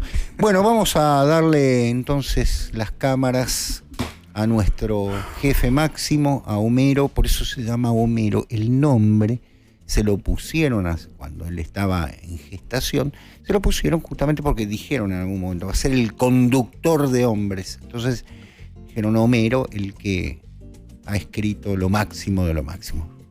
Nos prosternamos ante usted. Se dice que en el streaming se hablan muchas pavadas, porque todavía no escuchaste Reporte Minoritario. Reporte Minoritario, un programa que camina por la cornisa del conocimiento. Llegó la parte brasilera. Uf, Bien. somos ecuménicos. Procónsul, le insisto. Tiene Me usted ahí, insístale. Roberto Calazo. Roberto Calazo. Denos un pie, aunque sea. No, un piecito nada más. Yo traje Bien. este libro de Calazo, fortuitamente, porque quienes nos conocen de la última página, y perdón la autorreferencia, saben que Calazo, Roberto, quien falleció en el 2022, hace 3 años ya, agosto del 22 o de 21. Creo que en el 21, procónsul. Bien. Uno de los grandes editores, intelectuales, pensadores sobre todo de la tradición hindú y de la gran literatura. Este librito, La literatura y los dioses, es un libro de 7, 8 ensayos extensos, conferencias en realidad, que se trasladaron a este libro sobre una idea tomada de Baudelaire justamente, que es la escuela pagana, y que tiene que ver justamente con el modo en que la herencia o la tradición romántica va a calar hondo en lo que luego sería el simbolismo. Exacto. Y si uno quisiera entender de manera mucho más precisa y con alguna, ¿cómo decir?, por alguna ampliación más concreta de la época, recomendamos sobre todo el primer capítulo, que se llama La escuela pagana, y la noción de esos 100 años que mencionaba el doctor sobre una revista, la revista Athenaeum, creo que se llamaba, en la que ciertos poetas románticos de esa época recopilan y recuperan ciertas ideas que el simbolismo francés va a llevar a su máxima expresión y va a, entre comillas, salvar eso que queda todavía de la noción en el momento en el que los dioses inspiraban la literatura. Sí, señor. ¿No? Es decir, la cuestión de, exactamente, habitaban en la tierra. El título. Mientras los dioses habitaban la tierra, cuando los dioses habitaban la tierra, pueden buscarlo por Mercado Libre. Bien. No, en serio, subrayo lo que decía el procónsul. Gran libro, La literatura y los dioses, sobre todo, incluso para entrar en la mentalidad de Roberto Calazo. Bastante claro, sí. Breve, porque hay algunos que... ¿no? Bodas de Cadmo y Armonía, Cae el Ardor, son 500, 600 páginas. ¿Condesa? ¿Quieres que vayamos a las preguntas, Condesa? Dale, creo que no quedó nada. Creo que estamos bien, ¿no? Tintero, ya, sí. Más o menos hemos... Se apagó el prompter. Bien. No tenemos prompter. No importa. Homero, usted... Dale, bueno, como siempre agradecemos a nuestros oyentes que nos mandan vía WhatsApp y vía el chat distintas preguntas muy interesantes. Hay que decir la verdad, se ha subido mucho el nivel con respecto al año pasado de las preguntas, así que qué bueno. Eso lo valoro Muy bien. positivamente y lo expreso, así están. Una felicitación de mi parte a nuestros oyentes. La primera pregunta dice, quería preguntarles qué toma precisamente el romanticismo del barroco en cuanto a forma y o reflexiones, para hacer un puente con el programa anterior, ¿no? Buenísimo. ¿Quiere alguien responder? Adelante, Doc. Usted que es el... Bueno, el barroco es, como decíamos, si bien es una continuidad del Renacimiento, hay una ruptura y hay un gusto, hay un acercamiento hacia lo propiamente descartado por el Renacimiento. Es decir, trabaja en muchos casos con elementos del descarte del Renacimiento, ¿no? Lo deforme, lo claroscuro. El romanticismo frente a la luz apabullante y artificial, como me gustó lo que dijo la condesa, la luz artificial, no la luz del día, la luz artificial del iluminismo. Bueno, el romanticismo dice, la noche, ¿no es cierto?, nos trae también saberes. Tiene mucho en común. De hecho, voy a nombrar a un queridísimo maestro mío, Alfredo Fraschini, que nos solía, mi profesor de latín, que nos solía decir, el mundo tiene etapas pendulares desde la Edad Media, que son Renacimiento y Barroco, clasicismo y barroco. O sea, vamos y venimos entre esos dos mundos, ¿no? Somos aristotélicos o platónicos, ¿no? Diría otro profesor en algún sentido. Sí. Por lo menos en Occidente, ¿no? Obviamente. Muy bien, Homero. Continúo. Hoy va a ser más popurrí de preguntas. No voy a juntarlas por temáticas, Popurrí. así vamos transitando ese laberinto de preguntas. Y tengo una pregunta que dice, ¿qué lugar ocupa la ciencia ficción en el romanticismo? Hablando de Mary Shelley, Verne, etcétera, incluso Philip Dick. Saludos. Bueno, muchísimo, Saludos. porque justamente es lo que va a tomar la otredad, en un sentido tal vez más futurista, si se quiere, en lo que es la ciencia ficción, pero sí, son futuros distópicos que tienen que ver con la pérdida de la luz, justamente. Pensaba que me quedó en el tintero, ahí me lo recuerda, justo con la pregunta, que es el abismo de Jane Cameron, que tenemos un personaje que justamente va hacia el abismo y en un momento determinado se queda sin la linterna. Ahí está. Entonces ve pura oscuridad hasta que algo lo ilumina, que son unos aliens con bioluminiscencia, ¿no? Claro. Entonces ahí tenemos. Me gustaría hacer un Por favor. agregado. Últimamente estamos como muy pedagógicos con los programas, ¿no? Barroco, Renacimiento, Romanticismo. Y no estaría mal también agregar una cosita sobre la ciencia ficción. Pareciera ser un género como muy moderno, popular, de segunda línea, etcétera.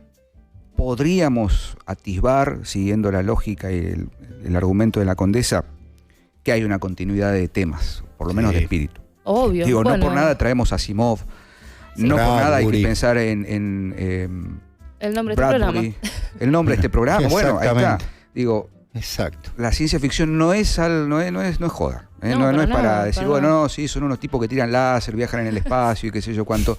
Digo, hay mucha tradición. Digo, George Lucas leyó el hombre de las 1000 máscaras El héroe de las 1000 máscaras, y uno puede rastrear tradiciones. Toda la influencia. Tradiciones antiquísimas en Luciano Star Wars. de Somoza. Luciano de Somoza. Claro, en Ahorita- su viaje ahorita- a la luna. Jorge Luis Borges se ha hecho presente. Sí, Borges. ahí está Borges. Sí. Es Borgerix, la Borgerix. radio. Por eso. Jorge Luis Borgerix. Jorge Luis Borgerix. Bien. Homero, ¿es usted el dueño de las...? Me hizo reír mucho con lo que acaba de decir. No, por Radio favor. Borgerix. Borgerix. La siguiente Borgerix, pregunta sí. en Radio Borgerix. No es una pregunta, es una Reflexión. frase, una reflexión para que la debatan. Y dice, la antropología nace en parte por el romanticismo, el rescate de aquello que queda subyugado y derrotado por la razón europea. Muy buena observación, sí. Pero hay que tener en cuenta también que como resultado de eso nació un concepto espantoso que es el de folclore. No, por ahí no. Que es ni más ni Por ahí, menos por ahí. que el... Cornisa, no, que por ahí está en el- el abismo. Yo. No, In the Abyss, con Jake Claro. Brown. Claro, se le van a apagar las luces por Rini. no, claro, nace el concepto de petrificación de algo, que es un concepto, lo toma Taylor, no nada menos, de un determinado saber que tiene que ser popular, pero que es decorativo. Bueno, en fin. Sí. No todo, y también también aparece esta idea de estudiar civilizaciones con lupa, ¿no? Sí. Como la superficie de la civilización. Claro. Pero no, hay una antropología Le que es falta. maravillosa, ¿no? Le falta Lo que bombo, ocurre guitarra es y que- vino, por Rini. Una buena guitarreada. ¿Usted sabe qué? Yo lo voy a llevar. Lo voy a llevar yo a la próxima guitarreada que se haga cerca de su casa, por cierto. Ya estoy Y ahí va a decir, esto no es petrificado, por favor. Bien, bien. Buah. Disentimos con el doctor respecto del folclore. El término folclore. El término, es un ¿verdad? espanto, ¿no? Pero bueno, ya habría Música que- tradicional argentina que No, valía, bueno, de gran claro, valor. Pero bueno, Yo voy a ser absolutamente neutral y tibia, no me voy a meter en una discusión. bien, Muy bien. muy bien. Homero. ¿Cómo creen que se reflejarían los ideales del romanticismo en una sociedad dominada por las redes sociales como en la que vivimos actualmente? ¿Cómo? ¿Podés repetir, por favor? Perdón, Marito, voy más perdón. lento. ¿Cómo creen que se reflejarían los ideales del romanticismo en una sociedad dominada por las redes sociales como en la que vivimos actualmente? Pasa palabra. Para mí se refleja de manera absolutamente invertida. ¿No es cierto? Es decir, la imagen está absolutamente invertida en todo lo que es medios en cuanto a la concepción romántica. Porque, ojo, hay una concepción romántica, Sí. pero Ujú. está absolutamente, Romantizada. totalmente, exacto, muy bien, claro.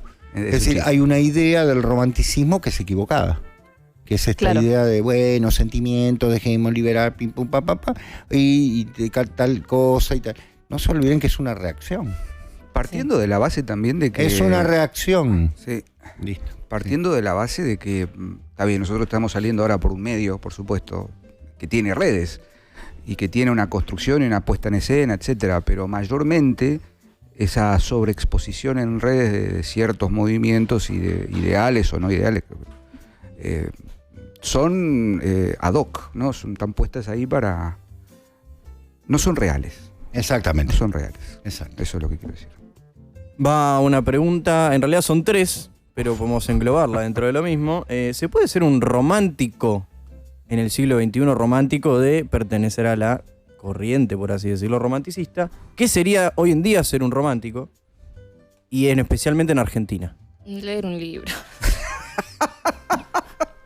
¿Qué respuesta? La Condesa Implacable 2. Claro, claro. Nadie sabe nada. ¿eh? No, Nadie sabe no, nada. no. De vuelta con eso hablan que ya me lincharon. Claro. ¿Quién la linchó? Vamos y lo buscamos. No, todo- nadie. Muy bien, Condesa, exactamente. Es una actitud absolutamente enfrentada a todo el modelo que se... Sí. Porque Bueno, hubo está- una moda romántica, pero sí, bueno.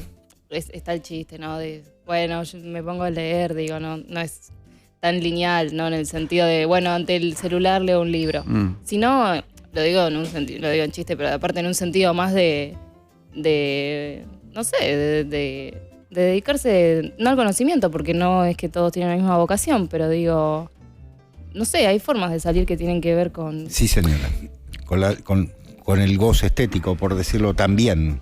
De alguna manera, sí. Y Con también, el conocimiento estético. Sí, Ujú. también. Y también no entenderlo como una totalidad, digo. Ujú. Claro, Exacto. parece que ¿No? no. Yo me resisto a pensar que se pueden analizar ciertos fenómenos actuales con categorías que ya tuvieron su momento, Claro, su vigencia y, Claro. que encontraron un punto de anclaje con otro movimiento. claro. Sobre todo Eh, entendiendo que pero que la teoría es posterior, digo. Claro. Es lo que sí. decía el procónsul, no es que decía, bueno, vamos a hacer el movimiento romántico. Hola, ¿qué tal? Hoy empezó el Eso romanticismo. es, claro. Claro. es la esencia del Quijote, de las Quijotadas, ¿no? Ujú. Don Quijote es la muestra clara de un tipo que vive anclado en la Edad Media, pero está en la Edad Moderna. Sí. Bueno, Sí. pretender ser romántico hoy parece que Sí. sería un poco difícil. No, por ahí entender Sí, tipo, los ideales, la esencia de esencia. eso. Amigos, sí. Igual súmese. cómo se salva, cómo se Súmese. sobrevive este Súmese al siglo, no sé. monarquismo. Con Ay, eso Dios. claro, totalmente. Estamos derrotados desde el comienzo. Pero bueno, ¿qué vamos a hacer? No sé Seguimos. cómo se sobrevive a este siglo. No, sí. Es cómo sobrevivir al siglo XXI. Sí, Hay no un lo libro sobre... Y no morir en el intento. Y no morir en el intento. Artículo del padre Castellani, ¿no? Que ha reunido Juan Manuel de Prada, valga decir. Sí. Homero. ¿El romanticismo es una verdadera superación de la ilustración o una reacción emocional frente a ella? Es una reacción emocional, Sí. pero yo creo que es una superación desde el punto de vista filosófico. Es decir, es de alguna manera no reducir al ser humano a la racionalidad, como decía Vico, como ya lo había dicho Vico, y fundamentalmente sobre la base de los artículos de Fichte, Schlegel, Schelling, todos los que citamos, hay una mirada distinta, sin lugar a Sí. dudas. Es decir, el ser humano no es una máquina automática de responder a, Sí. sino... Perdón, pero me quedé pensando en la pregunta anterior. ¿Hay algo tal vez de lo que es la luz artificial hoy en día que está ligado, como hablábamos, con el placer y demás, a una comodidad tal vez excesiva y a un huir del dolor, ¿no? Que es algo que se viene arrastrando. Y ahí soy yo el que le dice cornisa con eso. no, pero hay algo, ¿no? De cierta búsqueda de no sufrir, que obviamente nadie quiere sufrir, pero hay como Ese una es otro idea tema. de que se puede no sufrir. Sí, sí, Y no voy a decir la frase creo que tal vez hoy el sentimiento, la búsqueda romántica, para seguir el juego de la pregunta, tenga que ver con entender esa imposibilidad, que la época tal vez lo vende como una posibilidad. Sí. La comodidad absoluta, la felicidad absoluta. El Y confort. El confort quizás sea uno de los engaños de esta época. Que la palabra en realidad viene de confortar, Claro. es decir, consolar. Claro. Es decir, es el consuelo que damos, pero bueno, ha tomado en manos Sí, de sí. otras lenguas, ha tomado un sentido hedonista, ¿no? Exactamente. Así que sí, no, fuera del chiste de leer, creo que tiene que ver con eso. Sí. Sí, no, se entiende. Con ahorrarse el dolor. Homero, Nos vamos para el lado de la historia, por ahí, donde uno de nuestros oyentes dice: ¿la emergencia del romanticismo fue también una piedra angular para la aparición del nacionalismo, incluso en el nacionalismo reaccionario? hablamos de un romanticismo político. Bueno, sí, hay una vertiente, ¿cómo que no? ¿Cierto? Hay un nacionalismo muy particular que surge del romanticismo, sin lugar a dudas. El culto a la tradición germánica en Alemania claro. va a llevar a, ¿no? Acá en Pero, Argentina- sí, Perdón. pero ya sea que se va a adelantar el procónsul muy bien, aquí fue lo opuesto, ¿no? El romanticismo Totalmente, el romanticismo fue un... liberal. A ver, liberal, por supuesto. Totalmente. Sarmiento, bueno, Echeverría, qué Com- sé yo. com sí, com sa. com sa, pero Sarmiento. El Facundo se publica en 1845. 1845, mismo año en que Poe está escribiendo El Cuervo. Y Sarmiento te escribe: sombra terrible de Facundo, vengo a evocarte. Pues, también me salió medio Borges la cosa. Muy bien, muy bien, muy bien. La exámetro. cosa no es nacionalismo stricto sensu. Claro. el nacionalismo en Argentina, sobre todo, no va a ser propio del romanticismo, sino que va a ser de la generación del 80. Por eso ahí hay Que es una naturalismo, incluso. hay una cuestión de color, Sí, procónsul sí. en eso. Sí, A por ver, supuesto. era poner un paisaje nacional y ponerle al personaje Brian, ¿no? Sí, claro. Yo me acuerdo, claro. Recuerdos de provincia. ¿viste? La cautiva. ¿Ustedes se acuerdan de la cautiva? Era la El hora que personaje el sol, se- la cresta dora de los Andes. El desierto inconmensurable Qué y espanto. abierto. Un horror. Pero el personaje se llama Brian. O sea, Claro. no había nada menos popular, por decirlo, que, ¿no? Porque en ese momento esos nombres no se usaban. Podría haber llamado Kevin también. Claro, en ese momento, ¿cierto? Totalmente. Claro, es lo mismo que ahora se llamase Euclides. Claro, Dios santo. Sí, Homero. Esta pregunta realmente me encantó. Uf, Y a dice, ver. ¿el romanticismo se puede tomar solo o es mejor ponerle unos hielos de tradición para que a uno no le duela la cabeza? Estúpido. Romanticismo on the rocks. 10. No, 10. Y, Sí. y yo le pondría un chorrito de soda como para matizar. Para que tenga un poquito de... Y después un litro de alguna bebida efervescente, no quiero Bien. decir marcas. Claro, claro. No, ¿es contradicción o no es? Sí, por supuesto. Sí, exactamente. Totalmente. Muy bien, muy bien. Sí. De por sí hay todo un elemento tradicional en el romanticismo también, pero bueno.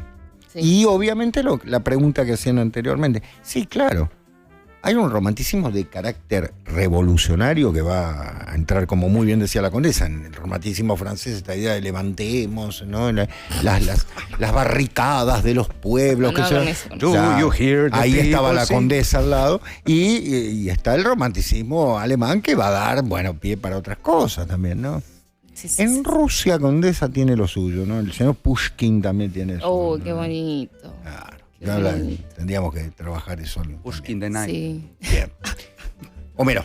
Tengo una pregunta que hace un ratito hablaban de la racionalidad. Va por ese lado de la pregunta. ¿El instinto racional viene de una construcción sociocultural impuesta desde el poder, llevándolo más hacia lo hegemónico o hacia una norma, entre paréntesis nos pone Foucault, o viene desde la propia esencia del ser humano?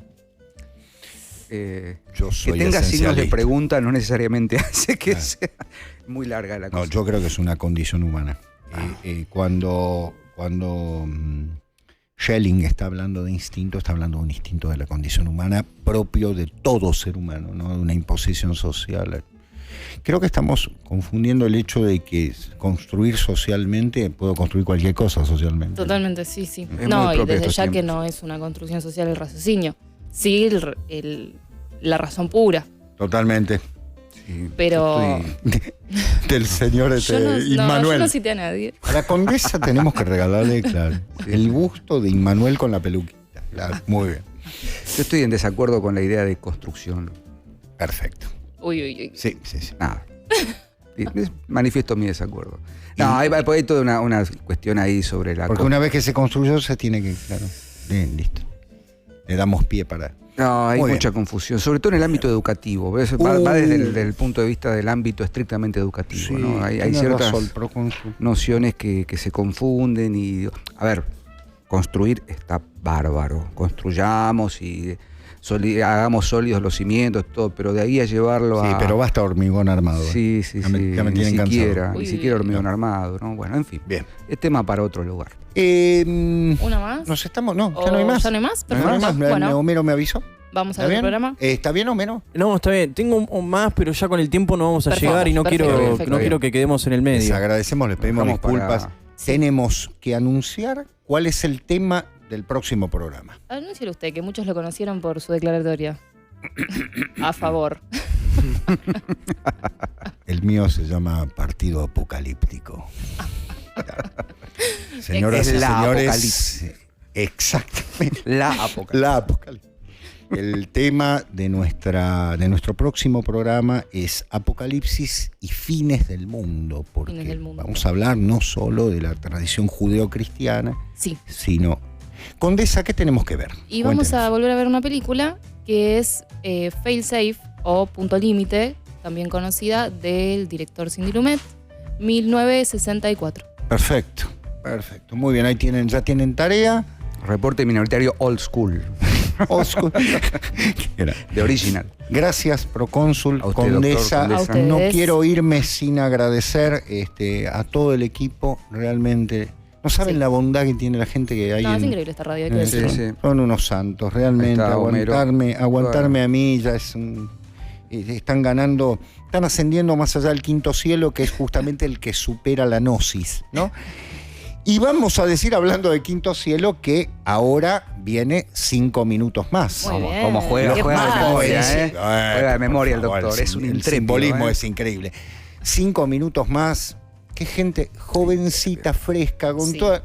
No se lo pierdan. Después de acá de la naftalina que estuve, abran, No, que está el profesor abran Boletti. la ventana El otro profe. El a otro los profe. jóvenes. Está el otro profe, por supuesto. Homero es Y el otro usted, Germán está también. directamente usted tiene las fallevas para encerrarnos. Uy, uy, uy. Nos vamos.